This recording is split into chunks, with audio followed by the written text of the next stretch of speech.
খালেদা জিয়ার অবস্থা বিমান ভ্রমণের মতো নয় বলেই লন্ডন নিতে দেরি, জানিয়েছেন ডাক্তার জাহিদ। চিকিৎসা তদারকিতে জোবাইদা রহমান। দেশে ফিরে নির্বাচনে বিএনপির নেতৃত্ব দেবেন তারেক রহমান। ধর্মের নামে ভোট চেয়ে মানুষকে বিভ্রান্ত করছে একটি দল, বলেছেন নেতারা। আগামীতে দেশের ভাগ্য নির্ধারণ করবে ৮ দল, সিলেটে বলেছেন ডাক্তার শফিক। সকল ইসলামী দলকে একত্রিত হওয়ার আহ্বান। ৭২-এর সংবিধান বাতিল দাবি ফরহাদ মজহারের। সামনে বড় বিপদের শঙ্কা, সমমনাদের বিশ্বাস নষ্টে সাইফুল হকের উদ্বেগ। দেখছিলেন ক্রাউন সেভেন সংবাদ শিরোনাম। এবার বিস্তারিত সংবাদ। বেগম খালেদা জিয়ার শারীরিক অবস্থা বিমান ভ্রমণের মতো নয়, তাই উন্নত চিকিৎসার জন্য বিদেশ নিতে দেরি হচ্ছে, জানিয়েছেন প্রফেসর ডাক্তার জাহিদ হোসেন। তবে তাকে বিদেশ নেয়ার সর্বোচ্চ চেষ্টার কথাও জানান তিনি। বেগম খালেদা জিয়া এর চেয়েও প্রতিকূল অবস্থা থেকে ফিরেছেন উল্লেখ করে ডাক্তার জাহিদ বলেন, এবারও তিনি আল্লাহর ইচ্ছায় সুস্থ হবেন। কোনো ধরনের গুজবে বিভ্রান্ত না হতে দেশবাসীকে আহ্বান জানান তিনি। আহমেদ সরোয়ারের রিপোর্টে বিস্তারিত। এভারকেয়ার হাসপাতালে ভর্তি বিএনপি চেয়ারপারসন বেগম খালেদা জিয়াকে শুক্রবার উন্নত চিকিৎসার জন্য লন্ডনে নিয়ে যাওয়ার কথা থাকলেও সেই যাত্রার সময় পেছানো হয়। তার উপর দুদিন সাংবাদিকদের ব্রিফ না করায় উদ্বেগ উৎকণ্ঠা ছড়িয়ে পড়ে। এই অবস্থায় শনিবার বিকাল 4টায় বেগম খালেদা জিয়ার চিকিৎসা ও স্বাস্থ্যের আপডেট জানান ব্যক্তিগত চিকিৎসক ডাক্তার AZM জাহিদ হোসেন। জরুরিভাবে মেডিকেল বোর্ডের সভা করে এবং একসাথে বসে সিদ্ধান্ত নিয়েছিল যে ওই মুহূর্তে ওনার ফ্লাই করার সঠিক হবে না। সেজন্যই আমরা ওনার যে বিদেশ নেওয়ার যে বিষয়টি সেটি কিছুটা বিলম্বিত হচ্ছে এবং ভবিষ্যতে হয়তো শারীরিক অবস্থাই বলে দিবে যে ওনাকে কখন বিদেশে চিকিৎসার জন্য নিয়ে যাবে অথবা নিয়ে যাওয়া হবে।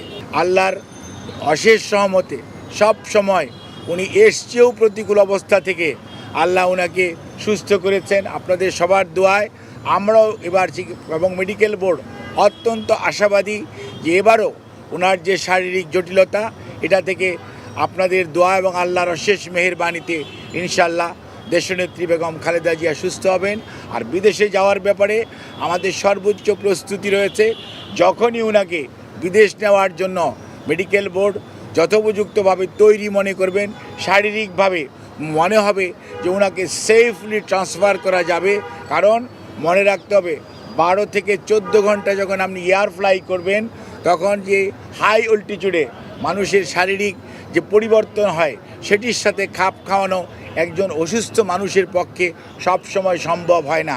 ডাক্তার জাহিদ বলেন, বেগম খালেদা জিয়ার ভ্রমণ করার মতো অবস্থা হলেই মেডিকেল বোর্ড সিদ্ধান্ত নেবে। মেডিকেল বোর্ডের সদস্যরা বিগত 6 বৎসর যাবৎ ওনাকে বিভিন্ন সময় যে সেবা দিয়ে এসছেন, প্রতিকূল পরিস্থিতিতেও আজকে হয়তো পরিস্থিতি কিছুটা বদলেছে, কিন্তু আপনারা সবাই সাক্ষী কি অবস্থার মধ্যে দিয়ে আমাদেরকে বিগত 6টি বৎসর পার করতে হয়েছে। কাজে এই অবস্থার মধ্যে মেডিকেল বোর্ডের সদস্যরা অত্যন্ত দৃঢ়তার সঙ্গে এবং অত্যন্ত professionally they are handling the matter এবং আমেরিকা থেকে এবং বাংলাদেশ থেকে যারা অংশগ্রহণ করছেন এবং সুদূর চায়না থেকেও সবাই কিন্তু ওনার ফিজিক্যাল কন্ডিশনের উপর সবচেয়ে বেশি গুরুত্ব দিচ্ছে। এবং আমরা মনে করি আমরা সবাই দেশের সকল মানুষ ওনার সুস্থতা চায়। যে কোনো গুজবে বিভ্রান্ত না হবার আহ্বান ডাক্তার জাহিদের। আবেগপ্রবণ আমাদের সহকর্মীদের কারণে হয়তো অনেকভাবে বাধাগ্রস্ত হচ্ছেন, সেজন্য আমরা আপনাদের কাছে যারা একটু মনে কষ্ট পাচ্ছেন তাদের কাছে আমরা ক্ষমা প্রার্থী বিনীতভাবে অনুরোধ করব, আপনারা দয়া করে যে শর্ট ফ্যাক্ট এটার বাইরে কেউ গুজব ছড়িয়ে মানুষকে দয়া করে বিভ্রান্ত করবেন না। আপনারা দয়া করে বিভ্রান্তও হবেন না, দয়া করে কেউ বিভ্রান্তি ছড়ানোর চেষ্টা করবেন না। ওনার শারীরিক সুস্থতা এবং চিকিৎসা মেডিকেল বোর্ডের যখন পরামর্শ হবে তখনই ইনশাআল্লাহ ওনাকে বিদেশে নিয়ে যাওয়ার হবে। তবে সবার আগে মনে রাখতে হবে ওনার চিকিৎসাটাই সর্বোচ্চ প্রাধান্য পাবে। এদিকে শনিবার বিকাল 3টার কিছু পরে এভারকেয়ার হাসপাতালে যান বেগম খালেদা জিয়ার পুত্রবধূ ডাক্তার জুবাইদা রহমান। তিনি শারীরিক অবস্থার সার্বিক খোঁজ খবর নেন। তারপরেই সাংবাদিকদের ব্রিফ করেন ডাক্তার জাহিদ হোসেন। আহমেদ সরওয়ার, বাংলা ভিশন, ঢাকা। দর্শক, এই মুহূর্তে রাজধানীর রেফার কেয়ার হাসপাতালের সামনে আছেন বিশেষ প্রতিনিধি মুহিবুল্লাহ মুহিব। সরাসরি যুক্ত হচ্ছি তার সঙ্গে। মুহিব, বেগম জিয়ার চিকিৎসার বিষয়ে সর্বশেষ কি তথ্য আছে আপনার কাছে, জানাবেন। মামুন, আসলে এর আগের সংবাদেও আমি যেমনটি জানিয়েছিলাম, বিএনপি চেয়ারপারসন বেগম খালেদা জিয়ার যে স্বাস্থ্যের অবস্থা সেটির কোনো আসলে এই মুহূর্তে কোনো উন্নতি নেই, অর্থাৎ আরো বেশ কিছু ক্ষেত্রে অবনতির কথাই আমরা শুনেছি। এবং বিশেষ করে আমাদেরকে তার যে মেডিকেল টিমের পক্ষ থেকে ডাক্তার এজেড জাহিদ হোসেন যেটি বলেছেন যে তার শারীরিক অবস্থার উন্নতি না হলে আসলে তাকে এই মুহূর্তে দেশ থেকে দেশের বাইরে নেওয়া সেটি অনেকটাই কঠিন কাজ। এবং তারা বারবার যেটি বলেছেন গণমাধ্যমের উদ্দেশ্যে যে এই বাংলাদেশ থেকে লন্ডনের এই দীর্ঘ যাত্রা, এটি আসলে তার শরীরের সঙ্গে তার যে শারীরিক সক্ষমতা সেটির সঙ্গে যদি আসলে মানানসই না হয় তাহলে তাকে কিন্তু এই এয়ার অ্যাম্বুলেন্সে করে দেশের বাইরে নিয়ে যাওয়া কিন্তু একটি কঠিন কাজ। আপনি ইতিমধ্যেই জেনেছেন যে তার পুত্রবধূ জুবাইদা রহমান, তিনিও এই মেডিকেল টিমের একজন সদস্য এবং সার্বক্ষণিক তিনি কিন্তু অন্যান্য সদস্যদের সঙ্গে তার চিকিৎসার সার্বিক ব্যাপারটি খোঁজ খবর রাখছেন এবং তদারকি করছেন। এবং এই মুহূর্তে আমরা যেটি শুনেছি যে বেগম খালেদা জিয়ার যে সংকটাপন্ন অবস্থা, সেই অবস্থায় কিন্তু রয়েছেন এবং তার যে ভেন্টিলেশন সেটিও কিন্তু চলমান রয়েছে। অর্থাৎ তার আসলে শারীরিক অবস্থার ঠিক উন্নতি হওয়ার উপরই নির্ভর করছে তাকে দেশের বাইরে নিয়ে যাওয়ার ব্যাপারটি। আপনাকে একটি বিষয় বলে রাখি যে বেগম খালেদা জিয়ার চিকিৎসাকে কেন্দ্র করে এই এভার কেয়ার হাসপাতালের আশেপাশে সবসময় কিন্তু এক ধরনের উৎসুক মানুষের উপস্থিতি লক্ষ্য করছি। দেশের বিভিন্ন প্রান্ত থেকে নেতাকর্মীরা যেমন আসছেন, সাধারণ মানুষ, খেটে খাওয়া মানুষ, তারাও কিন্তু বেগম খালেদা জিয়ার জন্য দোয়া করতে, তার জন্য তার সুস্থতা কামনায় তারা কিন্তু জড়ো হচ্ছেন। সকাল থেকে রাত অবধি তারা কিন্তু এখানে অপেক্ষা করছেন এবং তাদের আসলে চাওয়া একটাই যে দেশের এই সংকটময় মুহূর্তে বেগম খালেদা জিয়াকে খুব বেশি প্রয়োজন এবং আগামী দিনের নেতৃত্বে, অন্তত বেগম খালেদা জিয়ার নেতৃত্বেই এই দেশ সঠিক পথে এগিয়ে যাবে। তিনি যেহেতু গত 17 বছর ধরে নানান ধরনের জুলুম, অত্যাচার, নির্যাতন সহ্য করে তিনি গণতন্ত্রের মাতা হিসাবে খেতাবপ্রাপ্ত হয়েছেন, জেল জুলুম খেটেছেন, সেই বিষয়টিকেই বারবার নেতাকর্মীরা কিন্তু তুলে আনছেন। তো এই ছিল আমার কাছে মামুন এভার কেয়ার হাসপাতালে বেগম খালেদা জিয়ার চিকিৎসার সার্বিক পরিস্থিতির তথ্য। মহিব, আপনাকে অসংখ্য ধন্যবাদ। অবিরাম নির্যাতনের কষাঘাতে অসুস্থ বেগম খালেদা জিয়ার জীবন এখন চরম সংকটে বলে মন্তব্য করেছেন বিএনপির ভারপ্রাপ্ত চেয়ারম্যান তারেক রহমান। নিজের ফেসবুক আইডিতে দেয়া এক পোস্টে তিনি এই মন্তব্য করেন। ফেসবুক পোস্টে তারেক রহমান লেখেন, অবিস্মরণীয় একটি দিন 6 ডিসেম্বর। 1990 সালে এই দিনে রক্তাক্ত পিচ্ছিল অবসান হয়েছিল স্বৈরশাসনের। এরশাদ 82 সালের 24 মার্চ পেশাগত বিশ্বস্ততা ও শপথ ভেঙে অস্ত্রের মুখে নির্বাচিত রাষ্ট্রপতি বিচারপতি আব্দুস সাত্তারকে ক্ষমতাচ্যুত করে গণতন্ত্র হত্যা করে জারি করেছিল অসাংবিধানিক শাসন।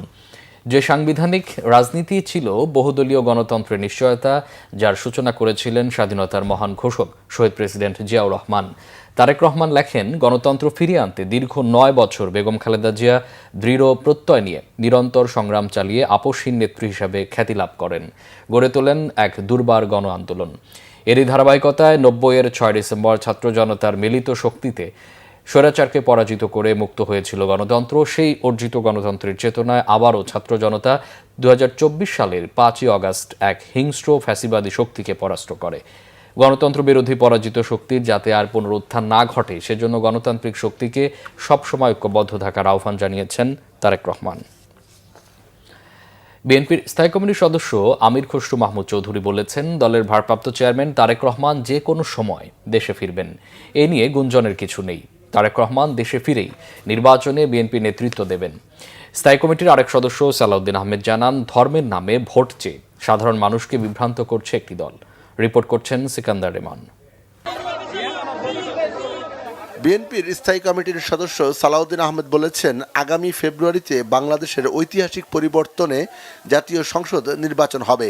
কক্সবাজারের চকরিয়ায় ইসলামনগর শহীদ হোসাইন চৌধুরী উচ্চ বিদ্যালয় মাঠে পথসভায় একথা বলেন তিনি।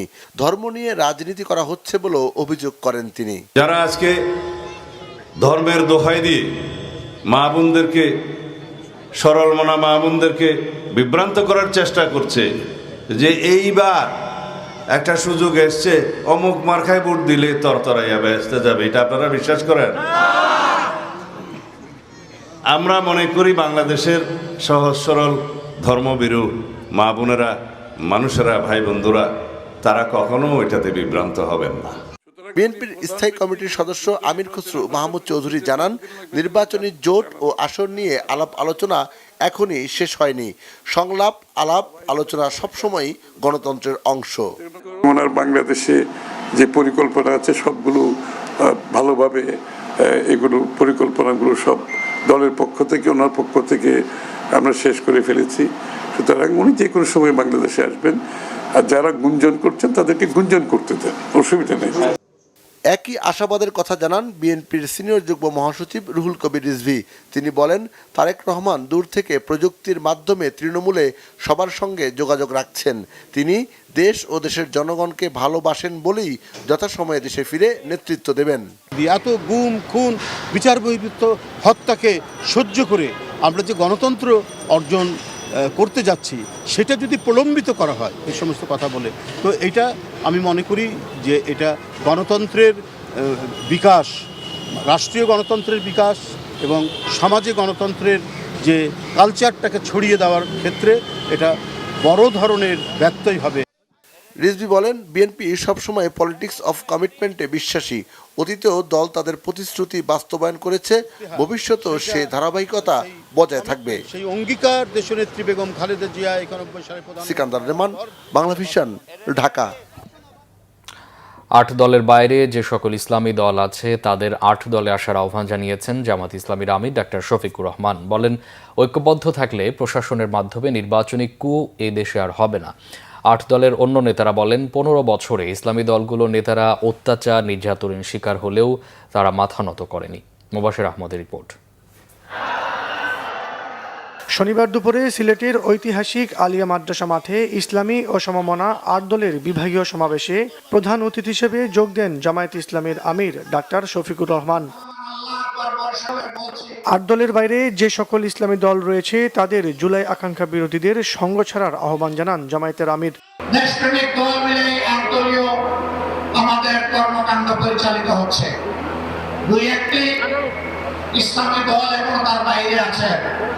আমি বন্ধুদেরকে অনুরোধ করব, সকল ধরনের মোহের জাল ছিন্ন করে আপনারা আপনাদের আঙ্গিনায় চলে আসুন। আমাদের যুব সমাজ যে আকাঙ্ক্ষা নিয়ে রক্ত দিয়েছে, তাদের আকাঙ্ক্ষার সাথে 8 দল সম্প্রদায় একমত।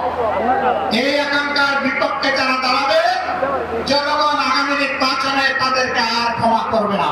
মহাসমাবেশে বিশেষ অতিথির বক্তব্যে খেলাফত মজলিসের আমির মামুনুল হক বলেন, বাংলাদেশ ইতিহাস সৃষ্টির দ্বারপ্রান্তে।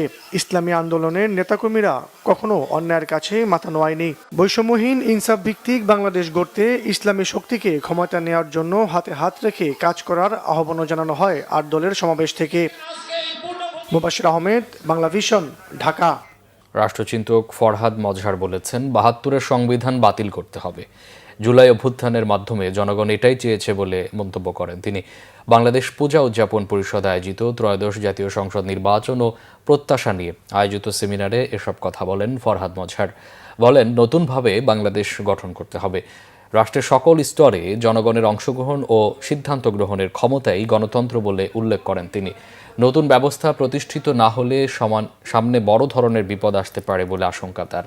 তবে পূজা উদযাপন পরিষদের পক্ষ থেকে উত্থাপিত প্রবন্ধে মুক্তিযুদ্ধ ও গণঅভ্যুত্থানের চেতনায় যুগোপযোগী সংস্কার সহ 72-এর সংবিধানকে আগামী রাজনীতির মূল ভিত্তি হিসাবে প্রতিষ্ঠার দাবি জানানো হয়। জাতীয় নির্বাচনে জাতিগত সংখ্যালঘুদের যথাযথ প্রতিনিধিত্ব নিশ্চিতের কথা বলা হয়। সংখ্যালঘুদের নিরাপত্তা দিয়ে নির্বাচনের আগে পরে সেনা ও বিশেষায়িত বাহিনী মোতায়েন রাখার আহ্বান জানান। ভারতের সংবিধান কিন্তু আমরা মনে করি সহজতই এটা বাতিল করতে হবে। গণঅভ্যুত্থানের মধ্য দিয়ে এটাই জনগণের অভিপ্রায় হিসেবে এসেছে। এর যে রাজনৈতিক যুক্তিটা খুব স্পষ্ট, সেগুলো এই জনগণ নিজেরা তাদের গঠনতন্ত্র প্রণয়ন করে। জনগণের যে অভ্যুত্থান, সেই অভ্যুত্থানকে আমরা নস্যাৎ করেছি। ফলে এই শক্তি সম্পর্কে আমাদের অত্যন্ত সচেতন হতে হবে, যারা আবারও 72 সালের সংবিধানের কথা বলে। ত্রয়োদশ নির্বাচন আয়োজনে কমিশন এখনও অবাধ ও গণতান্ত্রিক পরিবেশ তৈরি করতে পারেনি বলে অভিযোগ করেছেন বিপ্লবী ওয়ার্কার্স পার্টির সাধারণ সম্পাদক সাইফুল হক। রাজধানীর পুরানা পল্টন মোড়ে বিপ্লবী ওয়ার্কার্স পার্টি আয়োজিত এক সমাবেশে তিনি এই অভিযোগ করেন। সমাবেশ শেষে একটি মিছিল বের হয়। বলেন, বিদেশিদের কাছে নির্বাচন গ্রহণযোগ্য না হলে এর দায় নির্বাচন কমিশন ও এই সরকারকেই নিতে হবে। সাইফুল হক আরও অভিযোগ করে বলেন, অন্তর্বর্তী সরকার চট্টগ্রামে বন্দর বিদেশিদের হাতে তুলে দেওয়ার পায়তারা করছে। তিনি দেশের স্বার্থ রক্ষায় এরকম চুক্তি বাতিলের আহ্বান জানান। তিনি বক্তব্যের শুরুতে বিএনপি চেয়ারপারসন বেগম খালেদা জিয়ার দ্রুত আরোগ্য কামনা করেন। দাবি করেন, বিএনপি ও গণতন্ত্র মঞ্চ সহ যুগপৎ আন্দোলনকারীদের মধ্যে নির্বাচন ও আসন সমঝোতা নিয়ে সন্দেহ ও নানা অবিশ্বাস তৈরি হয়েছে। ঐক্য ধরে রাখার আহ্বানও জানান বিপ্লবী ওয়ার্কার্স পার্টির সাধারণ সম্পাদক। আসন সমঝোতাকে কেন্দ্র করে আমরা দেখতে চাইব যে আজকে আমাদের মধ্যে যে মনস্তাত্ত্বিক দূরত্ব তৈরি হয়েছে এটাকে কোনোভাবে বাড়তে দেওয়া যাবে না। আমি বিএনপি সহ গণতন্ত্র মঞ্চ সহ সকল রাজনৈতিক দলকে, বিশেষ করে যুগপৎ ধারায় যারা যুক্ত ছিলেন সবাইকে আমি দায়িত্বশীল আচরণ করবার জন্য আমি সেখানে আহ্বান জানাতে চাই। সাবেক প্রধানমন্ত্রী ও বিএনপি চেয়ারপারসন বেগম খালেদা জিয়ার দ্রুত রোগ মুক্তি ও সুস্থতা কামনায় দেশের বিভিন্ন স্থানে দোয়া হয়েছে। নরসিংদী চেম্বার অব কমার্স আলোচনা সভা, দোয়া ও মিলাদ মাহফিলের আয়োজন করে। এতে প্রধান অতিথি ছিলেন বিএনপির যুগ্ম মহাসচিব ও জেলা বিএনপির সভাপতি খায়রুল কবির খোকন। মানিকগঞ্জ জেলা বিএনপির উদ্যোগে দোয়া মাহফিল করেছে নেতাকর্মীরা। দোয়া মাহফিলে বক্তব্য রাখেন বিএনপির চেয়ারপারসনের উপদেষ্টা ও জেলা বিএনপির আহ্বায়ক আফরোজা খানম রীতা। ব্রাহ্মণবাড়িয়ার কসবায় বাদ আসর 10 নম্বর বাইক ইউনিয়নের অষ্টজঙ্গল বাজারে দোয়া মাহফিল হয়েছে। পরিচালনা করেন জেলা বিএনপির সদস্য কবির আহমেদ ভুইয়া। নবীনগরে বেগম খালেদা জিয়ার দ্রুত সুস্থতা ও রোগমুক্তি কামনায় কোরআন খতম, সদকা ও বিশেষ মোনাজাত হয়েছে। জামালপুরে মাদারগঞ্জে খালেদা জিয়ার দ্রুত সুস্থতা কামনায় উপজেলা ও পৌর বিএনপি দোয়া মাহফিলের আয়োজন করে। রাঙামাটির ঐতিহ্যবাহী চিতমরম বৌদ্ধ বিহারে প্রার্থনার আয়োজন করা হয়। বাংলাদেশ মারমা ঐক্য পরিষদ রাঙামাটির উদ্যোগে অষ্ট পরিষ্কার দান ও মহাশঙ্খ দান অনুষ্ঠান হয়।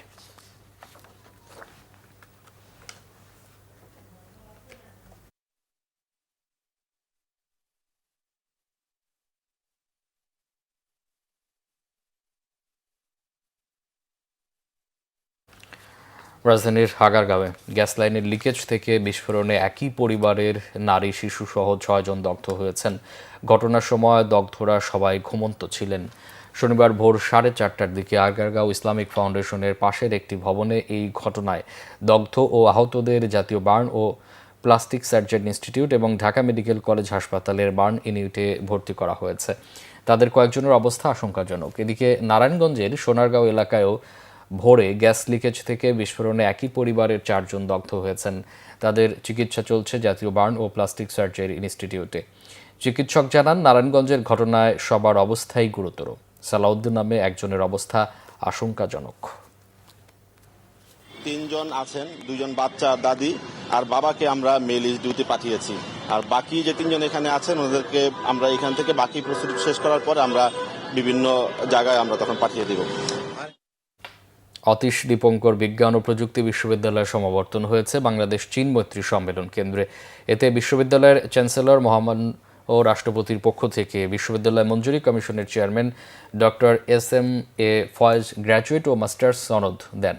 বলেন, শিক্ষিত জাতি পেতে শিক্ষার মানোন্নয়নে যথাযথ বিনিয়োগ করতে হবে। সমাবর্তন বক্তা ছিলেন সাবেক শিক্ষা প্রতিমন্ত্রী ডক্টর আ.ন.ম এহসানুল হক মিলন। শিক্ষার্থীদের উদ্দেশ্যে তিনি বলেন, দ্রুত পরিবর্তনশীল বিশ্ব উপযোগী হতে হলে অব্যাহত প্রচেষ্টা, পরিশ্রম ও সহনশীল হতে হবে। সমাবর্তন অনুষ্ঠানে বিশ্ববিদ্যালয়ের বোর্ড অব ট্রাস্টেজের চেয়ারম্যান M. শামসুল আলম লিটন এবং উপাচার্য অধ্যাপক ডক্টর মোহাম্মদ জাহাঙ্গীর আলম বক্তব্য রাখেন। এবারের সমাবর্তনে 27 শিক্ষার্থীকে বিশেষ অ্যাওয়ার্ড সহ 2326 জনকে গ্র্যাজুয়েশন ডিগ্রি দেওয়া হয়। সংবাদ শেষ করব ক্রাউন সিমেন্ট শিরোনামগুলো আরেকবার জানিয়ে। খালেদা জিয়ার অবস্থা বিমান ভ্রমণের মতো নয় বলেই লন্ডন নিতে দেরি, জানিয়েছেন ডক্টর জাহিদ। চিকিৎসা তদারকিতে জোবাইদুর রহমান। দেশে ফিরে নির্বাচনে বিএনপির নেতৃত্ব দেবেন তারেক রহমান। ধর্মের নামে ভোট চেয়ে মানুষকে বিভ্রান্ত করছে একটি দল, বলেছেন নেতারা। আগামীতে দেশের ভাগ্য নির্ধারণ করবে 8 দল। সিলেটে বলেছেন ডাক্তার শফিক, সকল ইসলামী দলকে একত্রিত হওয়ার আহ্বান। 72-এর সংবিধান বাতিল দাবি ফরহাদ মজহারের। সামনে বড় বিপদের শঙ্কা, সমমনাদের বিশ্বাস নষ্টে সাইফুল হকের উদ্বেগ। এই ছিল এখনকার মতো। পরে সংবাদ রাত 10:30টায়। এর আগে 9টা নিউজ 20 দেখার আমন্ত্রণ রইল। এতক্ষণ সাথে থাকা অসংখ্য ধন্যবাদ।